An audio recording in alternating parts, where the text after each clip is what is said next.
Hey everyone, welcome to this week's episode of my podcast, Is Breakfast Included? Now my guest today, you may have seen him on Diners, Drive-Ins, and Dives, Bar Rescue. He's currently a judge on the Netflix series, The American Barbecue Showdown. That's right, I'm talking about the one and only Kevin Bludso of Bludso Barbecue. Kevin taught me a lot about barbecue on this episode, how to smoke barbecue, gave me a great pancake recipe. He's also got a cookbook coming out called the Bludso Family Cookbook. He's going to tell you all about that, so let's check it out. All right, well, tell me who you are and what you do and where you're from. What's up, Bernie? My name is Kevin Bludso. I'm the owner of Bludso's Barbecue, and I am born and raised in Compton, California. Compton, California. Yes, sir. Well, tell me a little bit about yourself. You're like a sixth generation pit master. What's a pit master? Well, that's just the name they give them. You know, we barbecue cooks. You know what I mean? But they call them pit masters or pit dons or pit boss. You know, but just the one. You know, at the big events or whatever in the family. You know, you the one that they gonna call to run the grill, run the smoker. You know, you the one. Everybody else gotta sit back. So you the OG in the family. So that's where it comes from. If you the one that can run the pit for the family reunions and the big picnics and all that, you the don of it. So that's where it comes from for me. Right on. Usually everyone else that calls you is standing around telling you what to do too, right? No, not when you the OG. They don't. You know, they stand around and be quiet because they trying to teach. Hope you drop some knowledge to them, or they can see you on something. So they not gonna mess. I mean, I had my granny and my grandfather and uncles who was OGs when I was young, and I was just trying to peep. I was just a sponge trying to soak up whatever they wanted to give me. So you've been grilling all your life? Been smoking pretty much when I used to come down here, because my granny, Miss Willie Mae Field, she was from Corsicana. In fact, my dad was born in Corsicana. My granny is actually my great auntie, my grandmother's sister. But when I was young, my mother would send me out here to Granny so I wouldn't get in no trouble. So, and she, ran a little juke joint on Collins over there and sold barbecue and all that. In fact, she's legendary too. So, I just fell in love with the cooking way back in them days, man, and kind of been hooked ever since. Well, let's talk about a little bit about that. Do you reside in Corsicana now? Yeah, I do. I live in Corsicana now. I moved here full time in 2016. Yeah. I grew up in Corsicana myself, and I believe Queen Bee was the place there when I was growing up. Are you, had you always had barbecue spots? What you mean? Had our own spots? Yeah. Have you always had your own spots? I mean, no. I mean, I opened up my first spot in '08. But I mean, I'm like you, Bernie, coming up in, like I say, the summers in Corsicana, Queen Bees, but, most people was hustling barbecue, like Granny or at the gas station or at somebody's house or whatever. It was way more of those going on in Corsicana than it was, like a regular brick and mortar stand. Yeah. And then, but growing up in LA, we had a lot of barbecue stands and all that, and,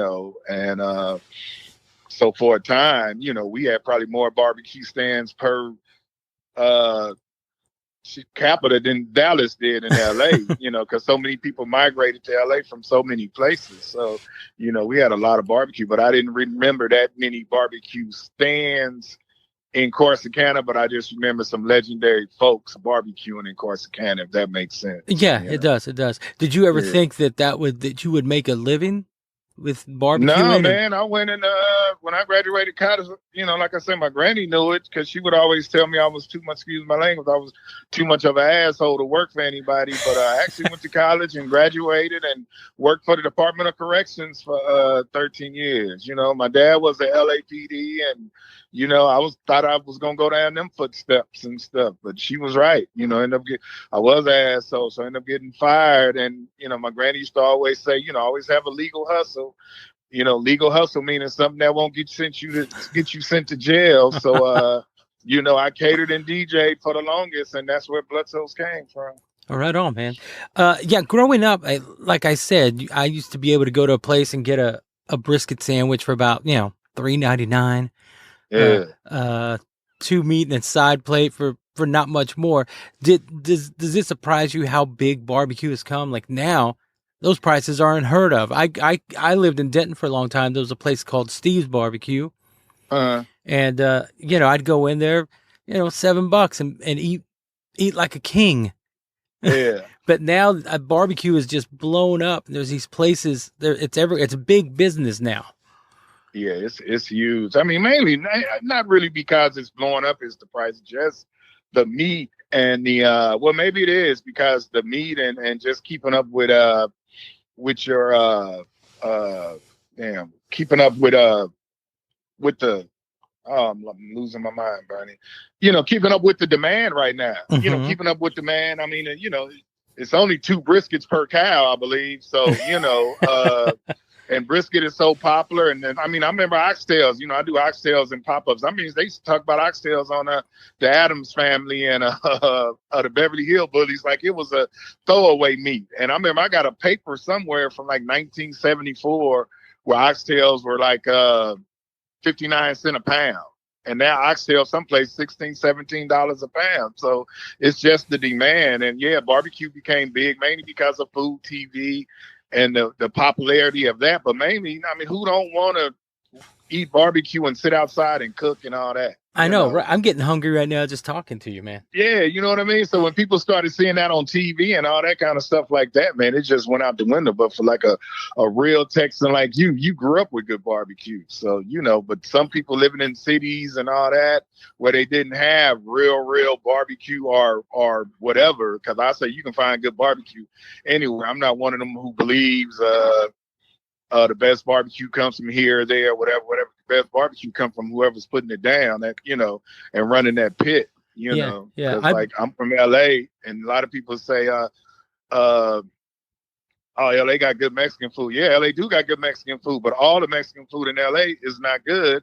Just like all the barbecue in Texas ain't good. I done had bad Mexican food in LA, and I done had bad barbecue in Texas. So, and vice versa. You know what I'm saying? Pick and choose and find out. But then don't be scared to try. I'll try anywhere. I would try anywhere. I don't never really give reviews because I always say, try it out for yourself. I just tell somebody, go try it out for yourself. It's good. Try it out for yourself. I just believe I don't like people who get to a certain point and they have a following and then they go and review somebody's restaurant and all that. And you got this big following. This person's trying to make it and you might not have liked it, but somebody else might like it. Yeah. So I just tell people try it for yourself. It's real easy with Yelp now to bring it down, to almost destroy somebody's company. Somebody's place, you can destroy it with a review. You can, and my whole thing is just go try it. Try it for yourself, and you never know. I never go on nobody's word on something like that. I try it for myself. And then if I don't like it, I just keep it pushing. But I'm not here to, I'm not here to tear you down or whatever. It's on you. If you don't have good food at a restaurant or whatever, it's not on me to break it down. The time will tell, and just your bad food to break it down. So, I ain't gonna push. I'm not gonna be the one to push you over the bridge. Right. And I take it you've tried barbecue all over the U.S. Oh man, I've had it everywhere. Even in Australia, we actually have a restaurant in Melbourne, Australia. A barbecue is getting so big over there too right now, and I've had it everywhere. And like I said, I've had good barbecue, Bernie. I've had bad barbecue. Yeah. My motto is barbecue the way you do it, put it down the way you do it. Just don't make bad barbecue. Yeah. Yeah, and that's what I mean. If they can learn it, and there's so many other parts. And I'm supposed to be going to Ghana. It's not solid yet. But I'm going to Ghana to do some classes over there on barbecue. And it's so huge over there. And it's like, man, y'all got me feeling like a rock star coming over here. Oh, my God, they can't wait till you get here and this and that. So it's crazy. Barbecue is huge, man. You're going over there to teach people? Yeah, I'm going over there to cook for the governor or whatever he's called. And I'm doing a couple of classes on smoking and all that. It's probably sometime first of the year. Okay. Is that something you do normally, give classes? And I don't do many, but I would do something like that, because like I said, all you can do is teach somebody your technique. And I just feel like to be in, to really make it in this business, you can't make it trying to clone Kevin Bludso. You got to do your own thing. And I feel like if you don't know how to light your smoker and cook meat, then you shouldn't be going into the business. You know, I mean, that's the first thing you need. I don't mind giving pointers or whatever, and I don't. And I'm not trying to, I don't hold no secrets or nothing like that. But I just feel like, you know, if you really, it's like when I used to DJ, man. I came up when we had to DJ on the 12 inches on the albums, you know. Yeah. And so then later on, the CDs came out and made it easier. And then later on, you know, now you can do it on your laptop. You know, you can do a whole gig on your laptop. So that's the same with smoking. You know, I'm from the old stick burner days. You know what I mean? Mm-hmm. Then you get the old hickories and all that, which do excellent work too. But any new pit master that I do train or whatever, I start them off on that stick burner so they can appreciate you know, when you get on an old hickory or Southern Pride and all that, you know, because of the labor is cut almost 50%, you know, but they still need to learn the old fashioned way. Yeah. But I've noticed in the last few years, different grills and different smokers have come out. The green egg, the pellet grills. What do you think of those? I mean, hey, it's like whatever. I mean, the green egg, some people, that's not my thing. The pellet grill is not my thing. But, I mean, it's making it easier. Everybody doesn't have the space and all that, so the green egg is perfect for what they do. The pellet, I prefer chunks or logs and what I cook on, but I've had some incredible meat off some of those Traeger and some of those other pellet grills. So, you know, I mean, to go back to what I said, man, do you. Just don't do bad barbecue, you know? And the main thing is, Bernie, just learn your smoker, you know? Learn your smoker. Once you learn your smoker, you be kicking out some good barbecue. Right on. Well, other than the show, which we'll talk about in a second, what's the coolest thing that you've ever gotten to do because of your skill as a pit master? Oh man, the people I've cooked for, you know, the Dre, Kardashians. I mean, just so many people that I've cooked for, celebrities that I've got to meet.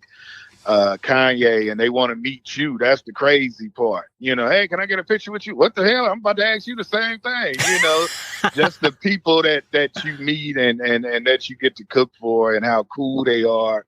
And then you get them like, you know, we go up to the Kardashians at least once or twice a year, you know, and we're up on their at their, you know, mansions and Calabasas and stuff like that. And, you know, just being able to do those type of things and meet those type of people. I cook for I'm a huge Dallas Cowboy fan, and I cook for the Cowboys every year other than the pandemic year in Oxnard. So, you know, it's just huge. This year was the first year I wasn't able to go because I was in Canada, but we fed them like 3 weeks ago, and that was the first time I wasn't there. But just it just opens up the door for you to meet so many people, you know. Yeah. Now, you don't have to name any names. Have you ever cooked for somebody who wasn't cool? Nah, you know, not really, because why wouldn't you be at a barbecue, you know? So, no, I can't really say. There's that old saying, like, you don't want to meet your heroes, but I've met a lot of my heroes and they were all cool to me.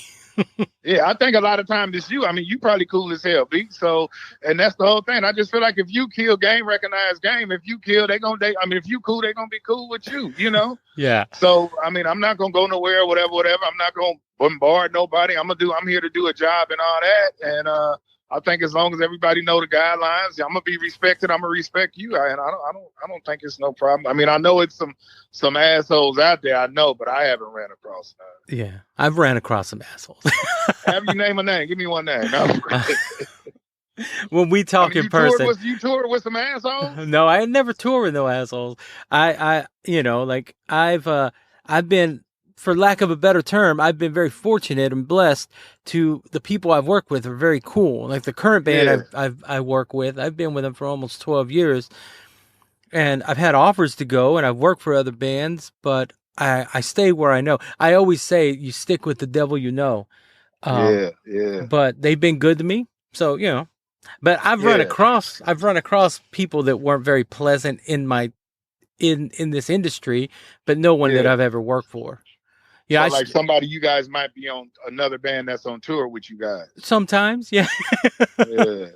I'll give you names. I'll give you names. Backstage shit. I'll give you names over some brisket sometime. All right, cool. Let's do it. I want to help with some briskets and some cognac. Let's do it. I want to hear them. Shit. Because they No. might come at me for some catering thing. I'm like, nah, man, y'all treated my little bro Bernie fucked up, so I ain't fucking with you.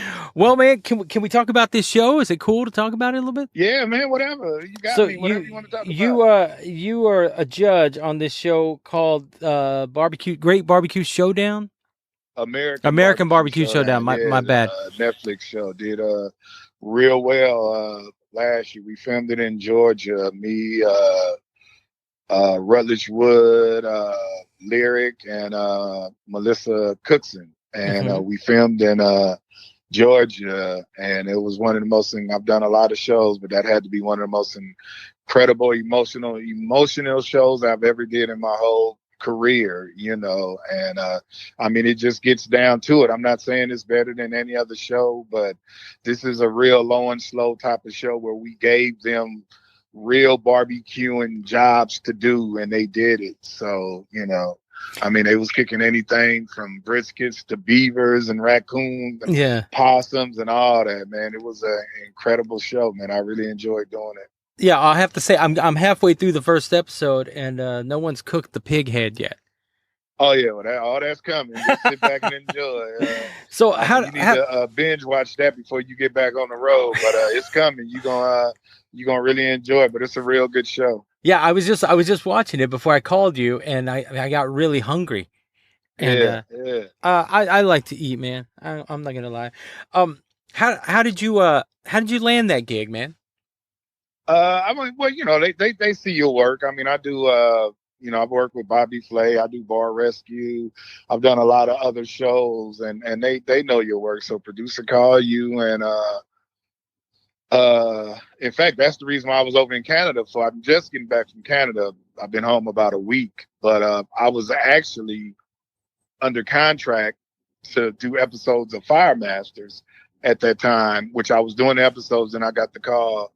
And that's why I have so much respect for the staff at Fire Masters, Canadian Food Network, because they knew that was so huge that they let me out of my contract to do that Netflix show, which is kind of like unheard of. They won't usually do that, but they knew that was huge. So then, but I say he got his money back this year because he had to get me over there to make sure I was going to be there. He had me come over there 2 weeks ahead of time to quarantine. Yeah. And that's what put me in Canada for a whole month. But I said I would do it gladly because, he didn't have to look out for me the way he did, the main producer of Fire Masters. Yeah. And that's how I was able to get that other gig. Because if not, I wouldn't have been able to do it. They'd have to go with somebody else. Yeah, yeah.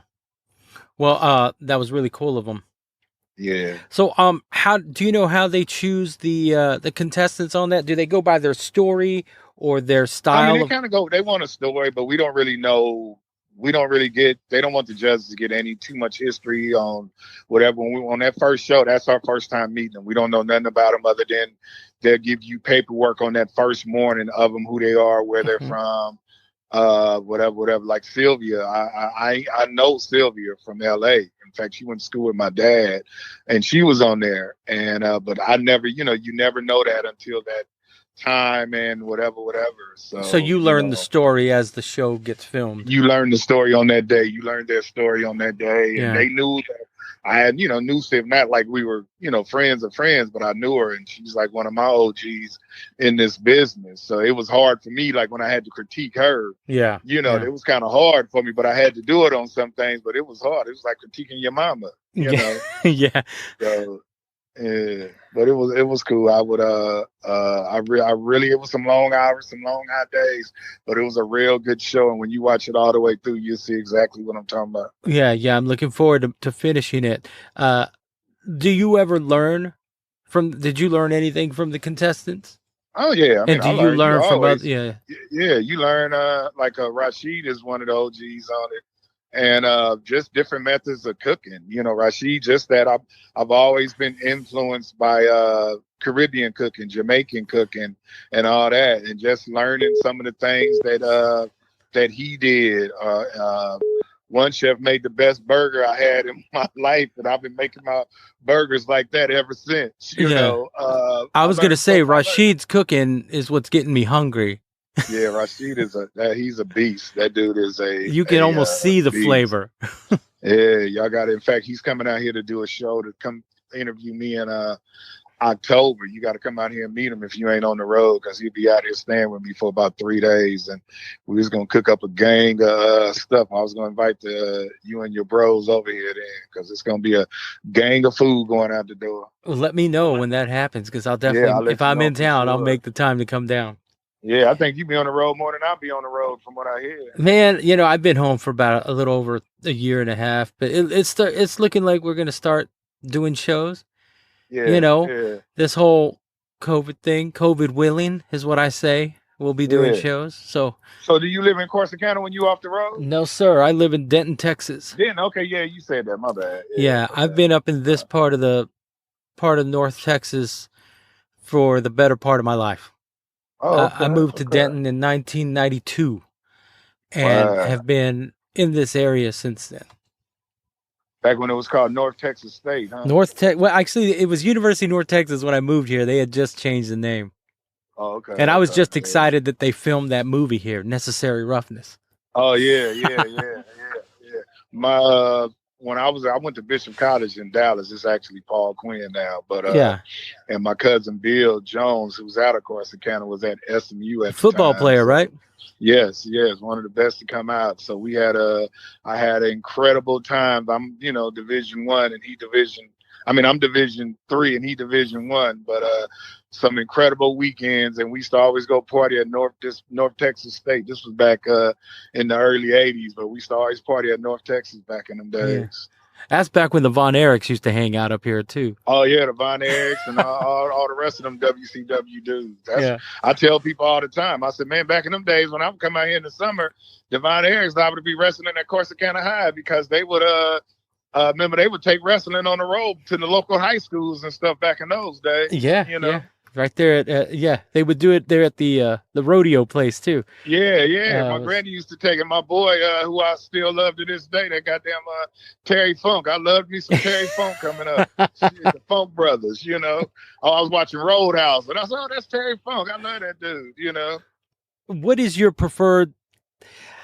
Like I said earlier, I'm ignorant to barbecue. I just like barbecue. But is there like certain pitmasters that prefer chicken, brisket, ribs, or do you just do it all?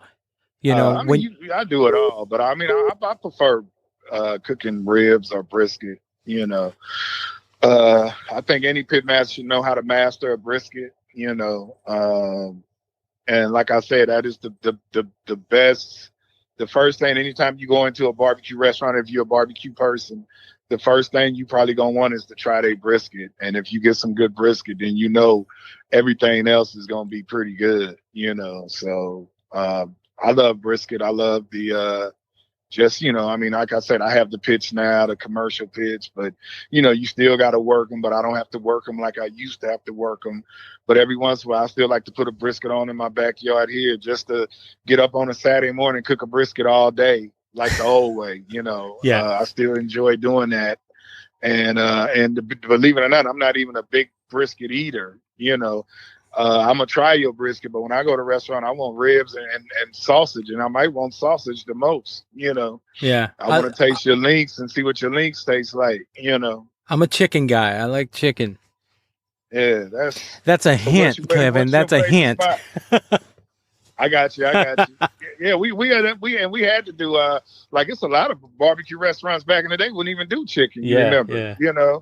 But LA, we had to do chicken, and we make some pretty good chicken up there too. Uh-huh.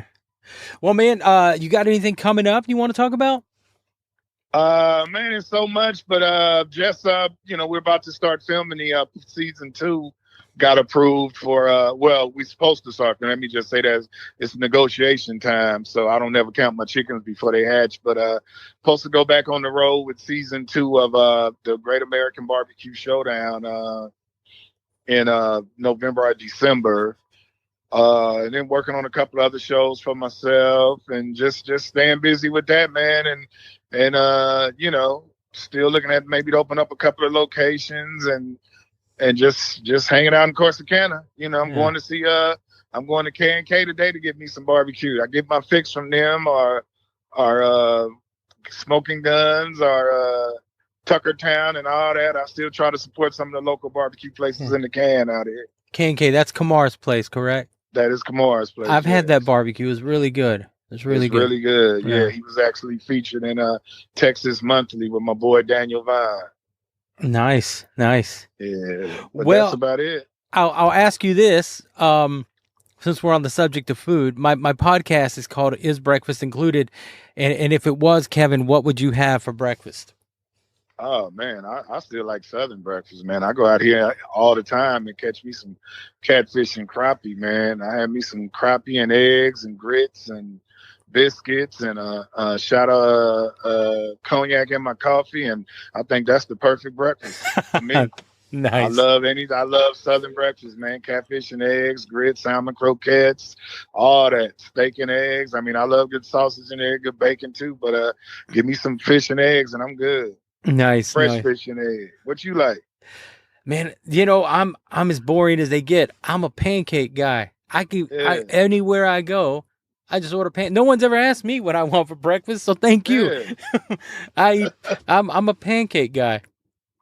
Well, you got to get my cookbook. I actually got my pancake recipe in my cookbook. Could be out next spring, but I make pancakes when my kids come down here. I make them pancakes, and they grown, but I still got to cut their pancakes, and because I don't want my pancakes are works of art, and I don't want them messing up, and I have to do it the right way. Cut them and put the melted butter and warm the syrup. So I hope you're eating your pancakes like that. Oh, man. You know it. You know what? I think I'm going to have to come spend a few days with you to get breakfast, lunch, and dinner. Hey, man, come on, for real. And I will make you some pancakes, and I guarantee you ain't going to want to leave. But the recipe's going to be in the cookbook, so check it out. And they the nicest, fluffiest, easiest homemade pancakes in the world. But you got to make this, it's a disclaimer on there, you got to melt your butter and warm your syrup.